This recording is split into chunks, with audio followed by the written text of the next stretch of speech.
వెంకటేశ్వర స్వామి వారు తన కళ్యాణానికి డబ్బిమ్మని కుబేరుణ్ణి పిలిచి అప్పడిగితే, కలియుగం కదండి, ఎందుకైనా మంచిది ప్రామిసరీ నోట్ రాసి ఇవ్వండి అని అడిగితే ఆయన రాసిచ్చిన ప్రామిసరీ నోటు ఆదివరాహస్వామి యొక్క పీఠం కింద ఉండేది చాలా కాలం.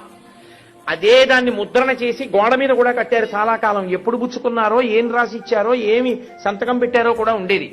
వెంకటేశ్వర స్వామి వారు సంతకం పెట్టిస్తే కుబేరుడు అన్నాడు, ఇది యుగధర్మం, మీరు ఒక్కరూ సంతకం పెట్టి అంత డబ్బు చేసుకున్న తర్వాత ఒక్క సాక్షి ఉంటే బాగుంటుంది కదూ అన్నాడు.